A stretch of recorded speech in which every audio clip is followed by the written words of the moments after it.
추수감사주일은 참 기쁘고 복된 날입니다. 하나님께서 1년 동안 우리에게 주신 그 풍성한 결실, 여기에 대해서 감사하는 그런 예배를 드리고 있습니다. 아프리카에서는요, 한 달 동안 추수감사 예배를 드려요. 매주일 춤추면서 노래하면서 감사. 그러니까 우리가 한 해 동안 얻은 것에 비하면 아프리카 사람들은 정말 내가 볼 때는 뭘 그렇게 감사할까 싶은데도 즐겁게 찬양하고 감사하고 그렇게 예배를 드리는 그런 경우들이 많이 있습니다. 우리가 부모님께 감사하는 자녀들, 부모님이 기뻐하실 선물을 정성껏 준비하듯이 하나님의 은혜에 감사하는 우리도 마음을 다해서 하나님이 기뻐하시는 선물을 드려요. 그래서 우리가 추수감사 때 이렇게 앞에도 장식해 놓고 또 365 감사원금도 드리고 또 추수감사 예물 드리고 또 이렇게 또 무엇보다도 하나님 앞에 감사하는 마음으로 한 영혼을 하나님으로 앞으로 인도하는 그 일을 우리가 계속 기도하면서 힘써오지 않았습니까?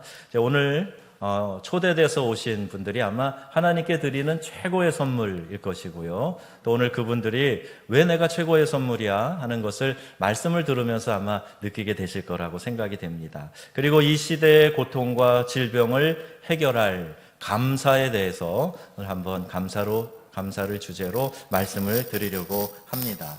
여러분, 이 세상은요, 이 개인주의, 또 이기심, 욕심과 탐욕으로 가득 차 있습니다. 누군가 이런 극단적인 실험을 하고 표현한 의미 있는 글이 있었어요. 바로 이 잘라진 말벌에 대한 이야기입니다. 예리한 면도칼로 막 꿀을 빨고 있는 그 말벌의 허리를 자른 거예요. 그랬는데 여전히 계속해서 꽃에서 꿀을 빨고 있는데 멈추지 않고 계속하고 있는데 더 끔찍한 모습은 그 잘라진 말벌의 몸에서 계속 꿀이 흘러나오더라 하는 거예요. 여러분, 이것이 오늘날 집착하고 쾌락을 찾아다니고 무엇인가 빠져 사는 사람들의 모습을 단적으로 설명하는 것이 아니겠습니까? 그러니까 욕심은요, 탐욕은요, 감사를 앗아가는 최고의 적이 되는 것입니다.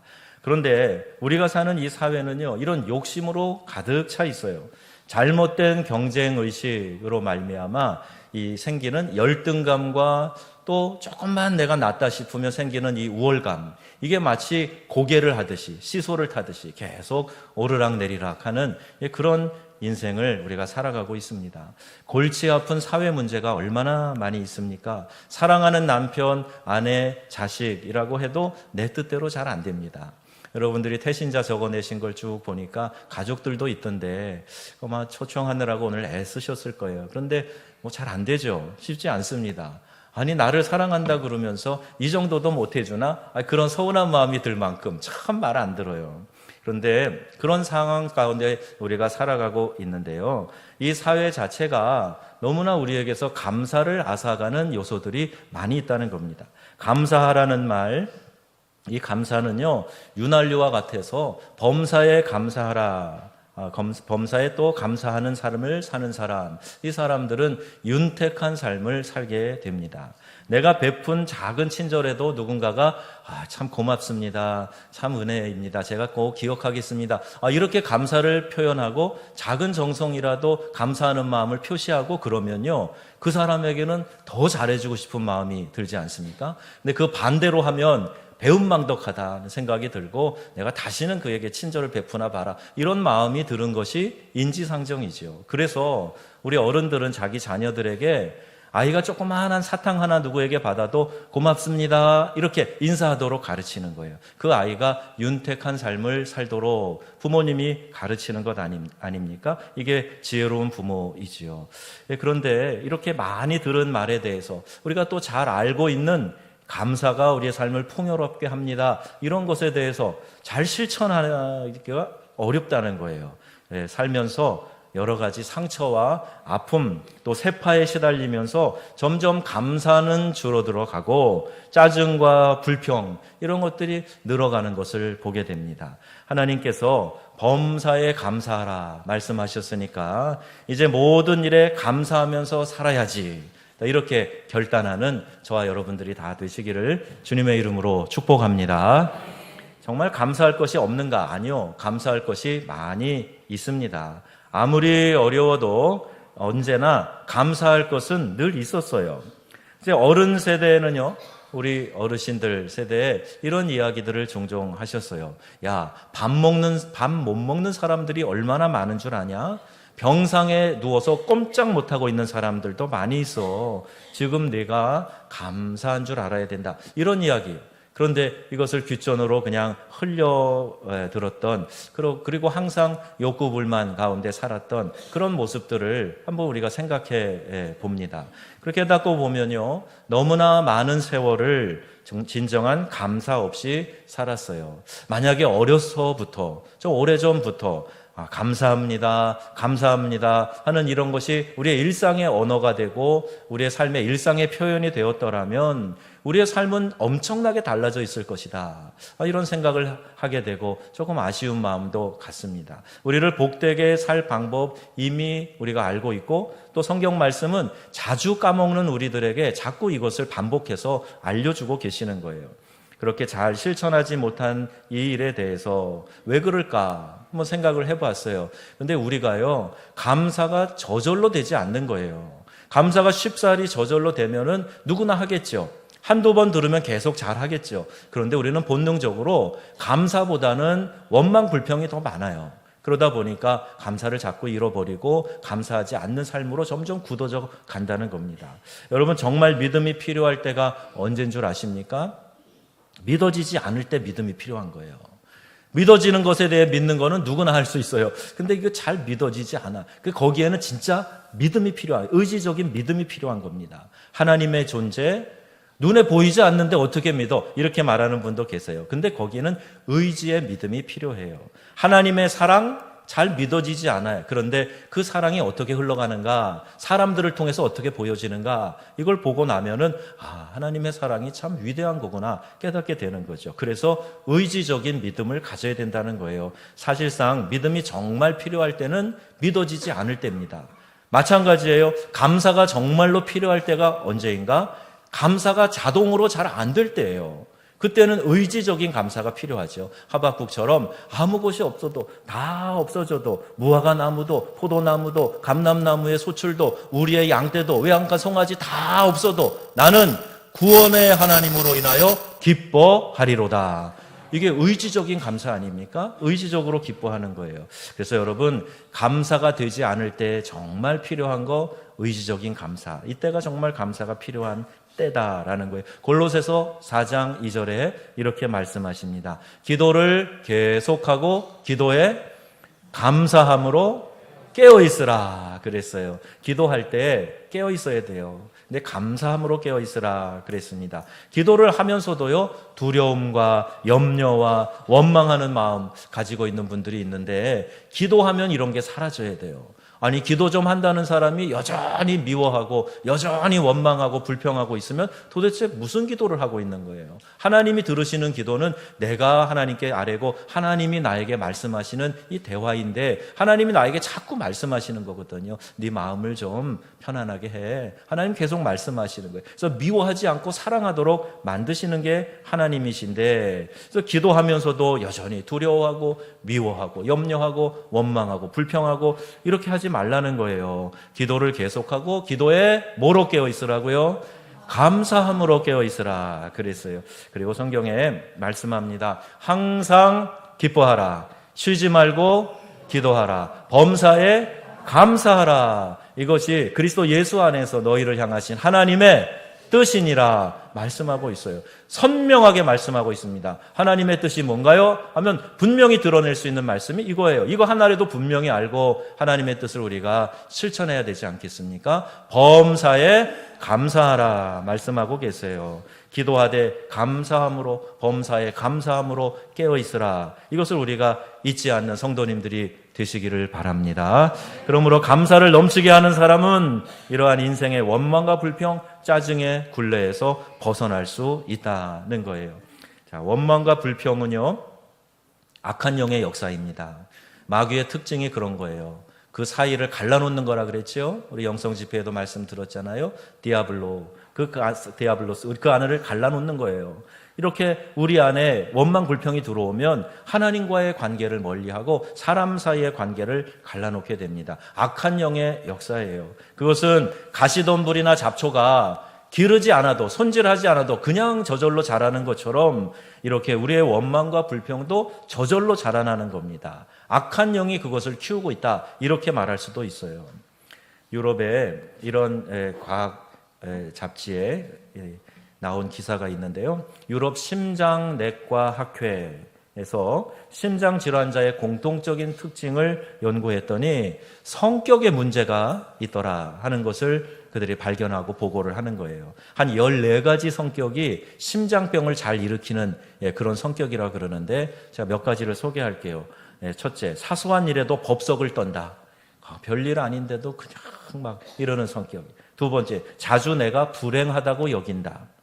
또 성격이 예민하여 쉽게 자극을 받는다. 좀 무던하면 좋은데 예민해요. 무슨 말 한마디에도 그냥 쉽게 자극받는 거예요. 늘 비관적이다. 자주 기분 나빠한다. 자기 기분 상하는 거예요. 자주. 또 어떤 일에 대해 걱정이 많다. 자주 의기소침해진다. 자, 이렇게 쭉 나가요. 그리고 뭐 많은 것들이 있는데 사람들을 만날 때 신경질적이 된다. 뭐 이런 게 있어요. 14가지입니다. 이런 성격의 사람을 D형 성격이라고 부릅니다. 왜 D가 붙었는지 모르겠어요. 더티인지 덴저인지 모르겠는데 하여튼 D형 성격 유형이래요. 여러분 이런 성격 갖지 마시길 바랍니다.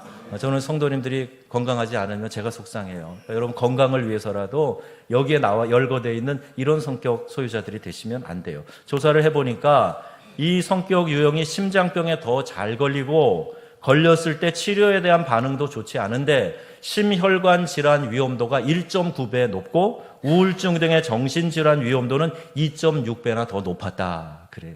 여러분 좋은 성격 가지시기를 바랍니다. 어떻게 하면? 예수님 닮아가면 되는 거예요. 그래서 성경에 이렇게 하거라 그러면 예 하고 그렇게 하면 되는 거고 이거 하지 말아라. 염려, 근심, 걱정, 원망, 불평 하지 말아라. 감사하는 자가 되라. 그러면 아멘. 그리고 감사하면 되는 거예요. 그럼 성격 좋은 사람 되는 겁니다. 이스라엘 백성들이 출애굽한 뒤에 광야에 나가서 기가 막힌 말을 합니다. 출애굽기 16장인데요. 이스라엘 자손 온 회중이 그 광야에서 모세와 아론을 원망하여 이스라엘 자손이 그들에게 이르되 우리가 애굽 땅에 고기가마 곁에 앉아 있을 때 떡과 배불리 먹던 때에 그때 차라리 여호와의 손에 죽었더라면 좋았을 것을 너희가 이 광야로 우리로 이끌어내서 온 회중이 광야에서 줄여 죽게 하는도다. 이렇게 이야기를 하는 거예요. 말을 해도 이렇게 얄밉게 하는 사람들이 있을 수 있어요. 10가지 재앙을 받지요. 이집트에서 바로가 완악하게 안 내보내주니까 하나님이 10가지 재앙을 통해서 마지막에는 처음에 난 새끼들 사람들의 장자를 죽이는 그 죽음의 재앙을 그들이 넘어서서 홍해를 건너서 광야에 들어오지 않았습니까? 그 기적을 맛보곤 사람들이 지금 삶이 좀 퍽퍽하고 지금 좀 먹고 입고 쓸 것이 부족하고 어렵다 그래서 이런 원망과 불평을 하고 있는 거예요. 말이라도요, 여러분, 믿음의 말을 하면 얼마나 좋겠습니까? 돈 안 드는 말, 좀 좋은 말 하고 살면 얼마나 좋습니까? 감사합니다. 좋습니다. 최고예요. 멋지십니다. 이런 얘기 하면 얼마나 좋아요. 무슨 말이 좋은 말인지 모르는 분은 아래층에 1층 교육관 내려가 보세요. 아이들한테 가르치려고 벽에 써붙인 거 있어요. 야, 예쁘다, 잘한다, 착하다, 좋다 이런 거 잔뜩 써 있어요. 우리가 배워야 돼요. 우리가 진짜 배워야 될 건 유치원에서 이미 다 배웠어요. 안 하니까 문제지요. 민수기 21장에 보면 이들이요, 그들 하나님이 불쌍히 여겨서 그래도 하나님이 그 불평하는 이들에게 먹을 걸 주지 않습니까? 만나를 내려주었어요. 그런데 이들이 만나를 먹으면서 또 굶어 죽겠다는 말을 합니다. 민수기 21장이에요. 백성이 하나님과 모세를 원망하여 이르되 같이요. 어찌하여 우리를 애굽에서 인도해내어 이 광야에서 죽게 하는가? 이곳에는 먹을 것도 없고 물도 없도다. 우리 마음이 이 하찮은 음식을 싫어하노라 하매. 하찮은 음식이 뭐예요? 만나입니다. 이스라엘 백성들이 만나를 처음 봤을 때 이야 이게 뭐냐? 그래서 이름이 만나가 됐어요. 먹어보니까 꿀송이 같더라. 꿀송이 같더라. 그렇게 그들이 감격하고 좋아했던 만나, 똑같은 게 시간이 좀 지나니까 기름 섞은 과자 맛 같도다 이러더니 이제 좀 더 지나고 나니까 하찮은 음식이라고 멸시하고 있습니다. 여러분, 하나님이 동일한 은혜를 우리에게 꾸준히 오래전부터 베풀어 주셨는데 우리가 그것을 너무 당연하게 생각하면서 이제는 그거 받을 거 다 받아 누리면서도 하나님을 향해서 원망과 불평을 계속해서 쏟아내고 있는 이 이스라엘 백성들과 비슷한 모습이 혹시 우리 안에는 없습니까? 그리고 어찌하여 우리를 애굽에서 인도해내서 이 광야에서 죽게 하는가? 이곳에는 먹을 것도 없고 물도 없도다 불평하는 거예요. 언제는 자기들의 힘으로 그런 것들을 마련해서 그걸 다 짊어지고 다니면서 살았나요? 그냥 아무것도 없는 광야에서 하나님이 만나도 주시고 먹을 것도 주시고 그들의 의복이 헤어지지 않도록 하나님 보호해 주시고 낮에는 구름 기둥으로 밤에는 불 기둥으로 그들을 보호해 주시고 인도해 주신 하나님이신데 조금만 어려워지면 원망하고 불평했던 거예요. 그래서 이 말을 들으신 하나님께서 그들에게 불뱀을 보내서 물려 죽게 하십니다. 성경은 불평과 원망을 죽을 죄라고 말하고 있어요. 이것을 상징하는 사건인 거예요. 너네들 원망하고 불평하는 게 단순한 게 아니야. 너네들 습관처럼 하는 그 말 네 말이니까 네가 마음대로 해도 되는 거 아니야. 이걸 알려주시는 거예요. 원망 불평하면 불뱀이 와서 물려 네 생명을 잃게 될 수도 있어. 이것을 알려주고 있어요. 두려운 일입니다. 악한 영에 사로잡힌 증상입니다. 지금도 불평 원망으로 사람들의 심령이 죽어가고 있어요. 성경은요, 불평과 원망을 죽을 죄라고 말씀하고 있는 거죠. 악한 영에 사로잡혀 있다는 그 증거입니다. 이때 하나님은요, 모세의 간곡한 기도를 들어주셨어요. 하나님, 저들을 제발 생명책에서 그 이름 지우지 마세요.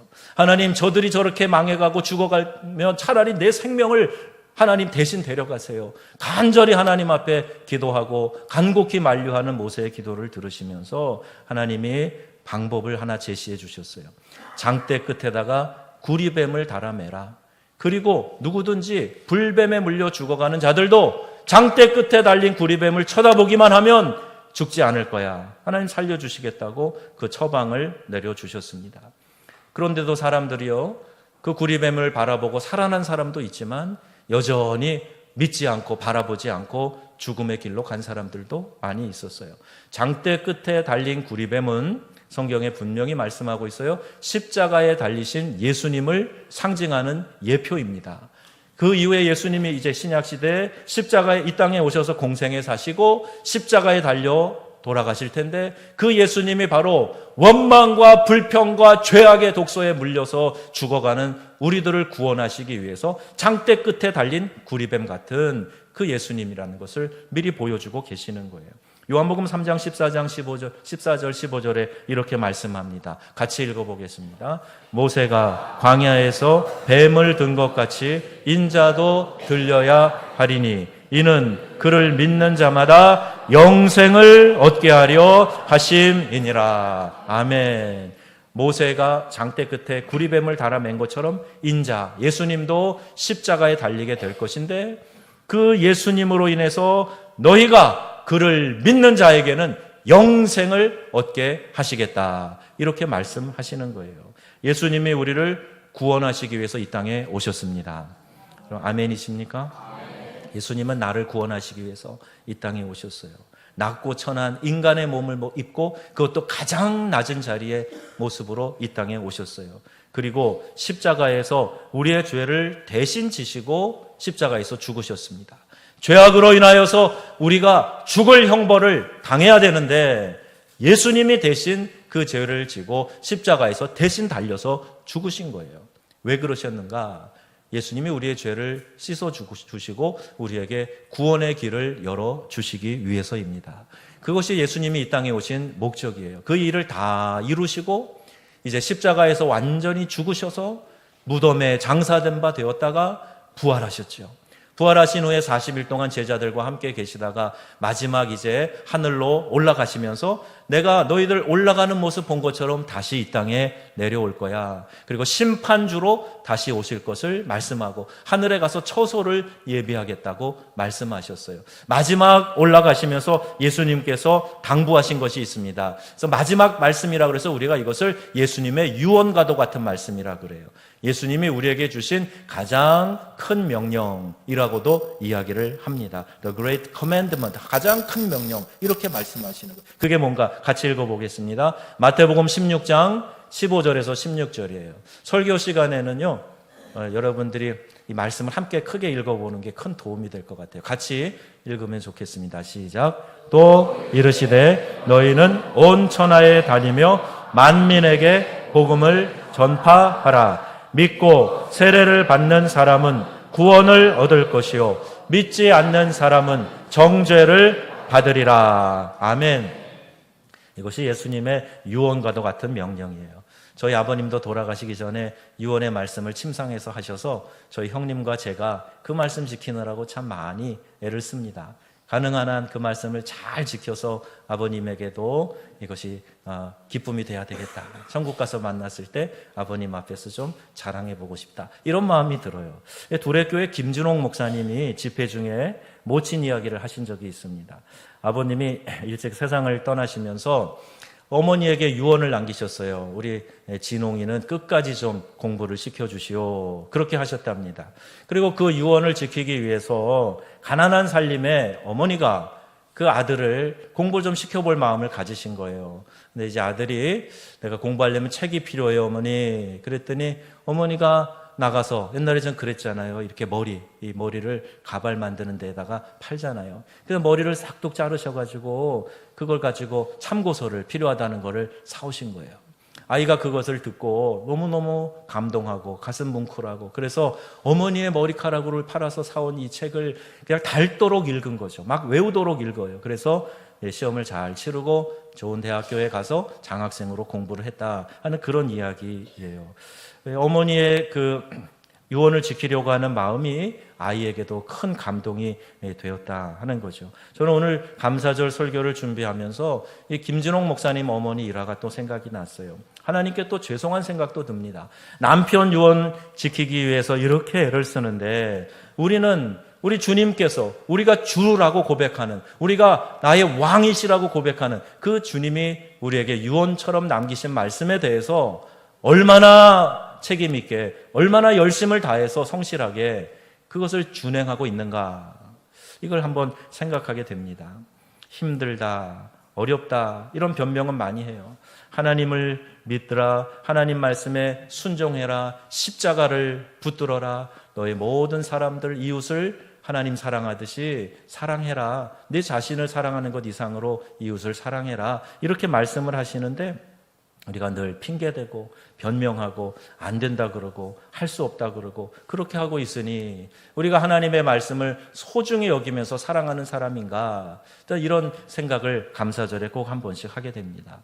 여러분, 우리 주님이 우리에게 마지막 남기신 당부, 그 여러 말씀 중에서도 가장 중요하게 우리가 유언처럼 받아들이고 우리가 가지고 간직하고 있는, 교회가 간직하고 있는 말씀 뭐예요? 이 복음을 전해서 영혼 구원하라는 거예요. 여러분, 이 일에 우리가 다 깨어있고 영혼 구령의 열정이 우리의 가슴에서 뜨겁게 일어나는 우리의 믿음의 성도님들이 다 되시기를 주님의 이름으로 축원합니다. 여러분, 같이 있으면요, 복이 되는 사람들과 가까이 하세요. 우리가 사람의 속까지 깊이 알지는 못하겠지만 그래도 사람을 쉽게 구분하는 방법 중에 하나는 그 사람의 말을 들어보는 거예요. 우리 이제 부교육자 한 분을 더 청빙하려고 이렇게 저렇게 또 지원한 분들 전화통화도 해보고 만나도 보고 그래요. 대화를 좀 나눠보면 금방 그 마음이 느껴집니다. 여러분이 이제 배우자 될 사람, 또 기업을 운영할 때 직원으로 뽑을 사람, 좋은 사람인지 아닌지 어떻게 아는가? 말을 들어보면 어느 정도 우리가 알 수가 있어요. 만약에 여러분 불평과 원망과 화가 많은 사람이라면 절대 좋은 사람 아닙니다. 그 사람이 어떤 이유든지 자꾸 원망하는 말 쏟아내고 자꾸 신경질적인 말만 하고 그러면 같이 있으면서도 나도 상해요. 그리고 그 사람 성공할 가능성이 높지 않아요. 배우자로 문제가 많습니다. 처음에는 좀 박력이 있어 보이고 뭐 요새 말로 시크해 보이고 그러지만 그 남자의 박력이 폭력이 될 수 있다는 거 여러분 기억하셔야 돼요. 박력 있어, 오빠 멋있어, 나중에 죽도록 맞는 일이 생길 수도 있어요. 조심해야 됩니다. 그래서 성격이 좋아야 되는데 성격 좋은 걸 어떻게 하느냐? 말이 좋아야 됩니다. 말은 그 마음에서 나오는 알갱이라고 누가 그러죠. 성공하기 위해서 인생을 살아가는 많은 사람들이 있는데 말 때문에 그 발목이 잡히는 사람들 참 많아요. 배우자로서도 문제가 많고 직원으로 그런 사람 뽑아도 골치 아픈 일이 많이 생깁니다. 불평이 악령의 역사라고 한다면 감사는 성령의 역사예요. 성령님께 반응하고 믿고 순종하면 감사가 이 안에서 저절로 자라게 된다는 말입니다. 믿어지지 않을 때가 믿음이 진짜 필요한 때라 그랬죠. 감사할 수 없는 상황일 때가 진짜 감사가 필요한 때라고 그랬죠. 진리로, 진정으로 오늘 여러분의 형편을 돌아보시면서 어떤 형편에 있든지 여러분 감사의 말을 하고 감사의 표현을 하고 감사하는 마음으로 기쁨이 충만해지시기를 주의 이름으로 축원합니다. 어떻게 감사할 수 없는 형편에서 감사할 수 있겠습니까? 여러분 환경을 바라보지 말고 주님을 바라보세요. 환경을 바라보고 내 자신을 바라보고 그러면 감사보다는요 원망거리가 더 많을 거예요. 불편하고 힘든 요소들이 더 많이 보일 겁니다. 환경에 초점을 맞추면 우리의 믿음도 여전히 이렇게 유지되기가 어려워요. 자꾸 오르락내리락 하는 그런 형편을 우리가 경험하게 됩니다. 그래서 우리의 시선을 어디에 두어야 되느냐? 우리 믿음의 주요 온전케 하시는 이인 예수를 바라보자 그랬죠. 우리의 시선을 누구에게로? 우리 주님 예수님께로 시선을 맞춰야 된다는 거예요. 감사도 마찬가지입니다. 어떻게 항상 감사함으로 깨어있을 수 있을까? 우리의 초점을, 우리의 시선을 항상 감사하는 것에 맞춰야 되는 거예요. 오늘 본문 15절 말씀입니다. 그리스도의 평강이 너희를 주장하게 하라. 다 같이 평강을 위하여 한 몸으로 감사하는 자가 아멘. 너희는 또한 감사하는 자가 되라 말씀하시죠. 아무리 힘들고 어려워도 감사할 수 있습니다. 예수님 안에 있으면, 예수님에게 시선을 고정하고 있으면 상황에 상관없이 나의 자신의 위치에, 내 자신의 현재 모습에 상관없이 우리는 감사할 수 있는 그런 마음이 된다는 말이에요. 어렵고 힘든 환경에 부딪히면 그것에 의해서 마음이 위축되기 쉬워요. 그 상황에 푹 빠져가지고 스스로 자괴감에 빠져가지고 계속 자기를 묵상하다가 보면 여러분 우울증에 빠집니다. 그러지 마시고 하나님 바라보시고 우리 주님에게 시선을 고정하시고, 그래서 이런 비극적이고 혼란스럽고 여러 가지 어려운 상황에서 원망 불평이 아니라 하나님이 주신 지혜로 하나님에게 우리의 시선을 맞추고 우리 주님 바라보면서 믿음으로 전진하는 우리 귀한 성도님들이 다 되시기를 바랍니다. 우리가 주님을 다시 바라봐야 돼요. 깊은 어려움, 절망 속에 있는 분들, 원망과 불평과 짜증이 가득한 분들, 다시 한번 주님에게 시선을 맞추세요. 여러분이 느끼는 생각 그렇게 중요한 게 아닙니다. 그것이 반드시 진리가 아닐 수도 있어요. 우리 주님께 시선을 맞추시고 주님이 나에게 주시는 평강을 먼저 찾아야 됩니다. 마음의 평강이 있어야 주님이 내 안에서 역사하시는 것을 느끼게 되고, 그래야 우리가 옳은 판단, 옳은 생각 할 수 있어요. 하나님이 십자가에서 이미 그분의 절대적인 사랑을 우리에게 표현해 주셨고 그 사랑을 확증해 주셨기 때문에 우리 그 하나님을 믿는 거예요. 로마서 5장 8절 말씀입니다. 다 같이 한번 읽겠습니다. 우리가 아직 죄인 되었을 때 그리스도께서 우리를 위하여 죽으심으로 하나님께서 우리에 대한 자기의 사랑을 확증하셨느니라. 아멘. 누가 여러분을 위해서 대신 죽어줄 사람 있습니까? 돈을 1,000만금 준다 그러면 그래 내 생명 대신 줄 테니 그 돈 놔주시오. 그러고 나설 수 있는 사람은 얼마나 될까요? 근데 우리 주님은요, 우리를 위해서 대신 죽어주셨어요. 그게 하나님의 사랑이셨다는 거예요. 십자가에 달려서 절규하시면서 나의 하나님, 나의 하나님, 어찌하여 나를 버리시나이까? 예수님이 절규하실 때 아버지 하나님이 그 음성을 들으면서도 외면할 수밖에 없었어요. 왜? 저와 여러분을 구원하셔야 되는 그 계획이 있으시기 때문에요. 인류를 구원해야 되는 그 사명을 가지고 예수님이 이 땅에 오셨기 때문에 아들이 십자가에서 죄 없는 아들이지만 모든 사람의 죄를 대신 지고 십자가에서 절규하는 그 아들을 하나님은 외면할 수밖에 없었던 겁니다. 그때 예수님은 하나님 왜 나를 버리십니까? 아버지 이렇게 절규하시면서 마지막에 그 고통을 다 이루시고 내가 다 이루었다 하고 인류 구원의 대사명을 완수하신 거예요. 우리가 그렇게 구원받은 겁니다. 여러분, 이 구원을 가볍게 여기지 마세요. 하나님의 자녀된 거 그냥 내가 선택한 거지 뭐. 내가 다른 종교보다는 기독교가 좋아서, 다른 교회보다는 그냥 명성교회 가기 편해서 내가 교회 온 거지 뭐. 아니에요, 여러분. 하나님이 여러분을 택하시고 그 아들을 여러분에게 보내주시고 그 아들을 십자가 고통 가운데 죽게 하시고 그 아들을 죽음에서 무덤에서 살려내시고 그 아들을 우리의 심판주로, 우리의 신랑으로 다시 이 땅에 보내주시려는 하나님의 구원 계획 속에서 우리가 오늘 부름받은 줄로 믿습니다. 오늘 오랜만에 다시 교회에 나오신 분들도 계실 거예요. 아직 한 번도 예수님을 나의 주님이라고 고백하지 못하신 분도 계실 거예요. 이것이 기독교의 복음이에요. 이게 진리입니다. 여러분, 보여지는 현상만 가지고 얘기하지 마세요. 그게 다가 아니에요. 잘하는 것도 있고 잘 못하는 것도 있을 거예요. 근데 그건 본질이 아닙니다. 잘 못하는 건 개선해 가면 되는 거예요. 그런데 그것으로 인해서 여러분 짜증내고 불평하고 여러분 믿음의 궤도에서 이탈되고 그래서는 안 됩니다. 혹시 교회에 대해서 상처받아서 교회를 오래 떠났던 분 계시면 이 복음을 붙잡으세요. 그리고 여러분의 상황에 빠져서 지금 예수 믿기 어렵다 생각하는 분 계시면 상황을 바라보지 마시고 그 속에서 우리 주님을 바라보시기를 바랍니다. 예수님 바라봐야 됩니다. 그리고 하나님의 관점에서 여러분의 형편을 보게 해달라, 이렇게 기도하셔야 돼요. 성령님은요, 여러분 안에서 이 감사의 기적을 일으켜 주시는 분이세요. 그 어떤 상황에 있어도 이 안에서 하나님이 역사하시면 감사가 일어나는 거예요.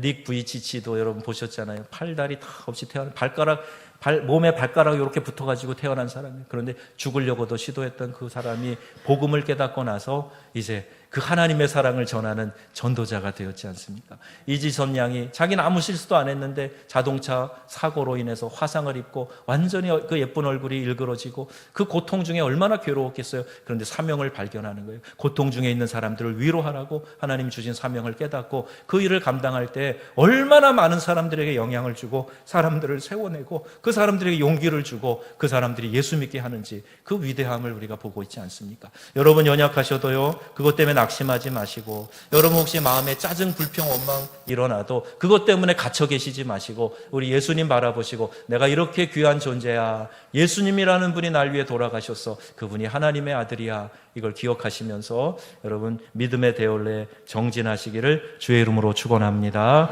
이사야 55장 8절 말씀이에요. 우리 함께 읽겠습니다. 이는 내 생각이 너희 생각과 다르며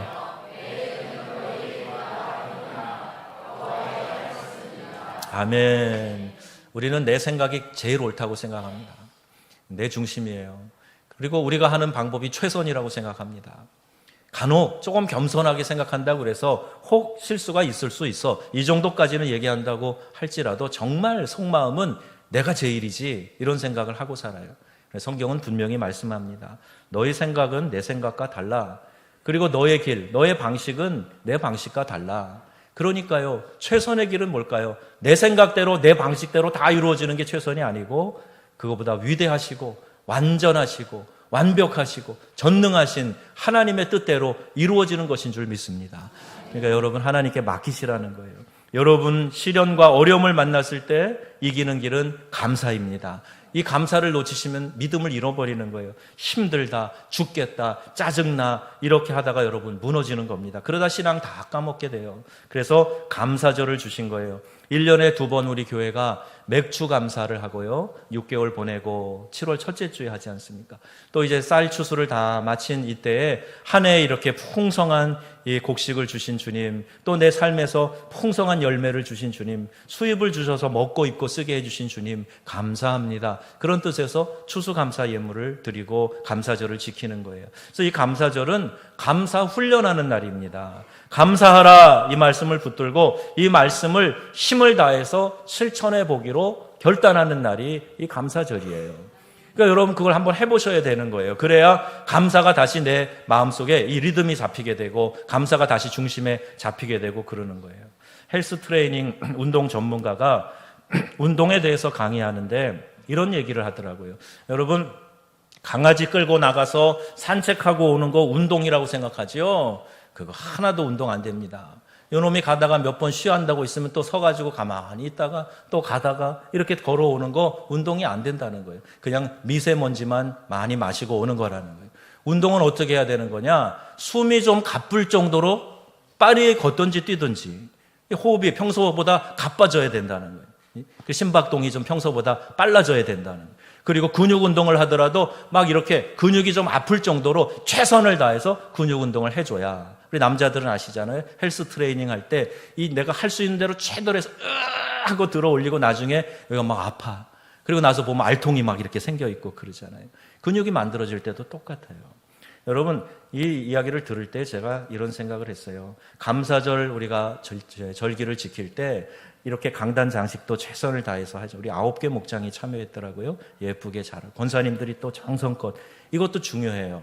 또 우리가 하루를 1,000원씩 하나님께 감사한다고 할 때 36만 5천 원. 그래 365 헌금 해야 되겠다. 오늘 새벽에도 누가 하시고 그랬던데 이렇게 하면서 은혜를 감사하는 일에 최선을 다해 보는 거예요. 오늘 기관별로 나와서 막 찬양하고 그러는데 어떤 기관을 보니까 거의 매일 나와서 하루 2시간 이상씩 막 연습하더라고요. 그 하나님께 우리가 최선을 다해서 올려드리는 거예요. 근데 여러분 지금 무슨 최선을 하셨습니까? 감사절에 어떤 최선을 지금 하고 계십니까? 헌금을 하는 데 있어서 또 여보 이번에 헌금 얼마 하지? 아이 그거 뭐 알아서 적당히 해요. 뭐 1년에 몇 번 하는 거 이렇게 대화하셨어요? 그러면 안 됩니다. 할 수 있는 최선이 뭔가 우리 가정이 지금 경제 구조상 할 수 있는 최선이 뭔가 그걸 의논하시고 하셔야 돼요. 하나님께서 이런 대접 받는 분이 아니고 최대한으로 극진히 대접해 드려야 될 분이에요. 전혀 부담이 가지 않을 정도는 최선이 아닙니다. 운동 슬렁슬렁 하는 거 운동 안 된다 그랬죠. 부담 안 되게 하는 거 운동 안 되는 것처럼 우리 영혼도 마찬가지예요. 제가 설교를 준비하면서 깨달은 메시지가 이런 거예요. 힘들고 어려울 때 더욱 감사하면서 살아보자. 저 자신에게 그렇게 적용하고 여러분에게도 그렇게 말씀드리고 있는 겁니다. 힘들고 어려울수록 더욱 감사하시는 성도님들 되시기 바랍니다. 기도를 계속하고 기도에 감사함으로 깨어 있으라. 특별 새벽 기도회를 가졌어요.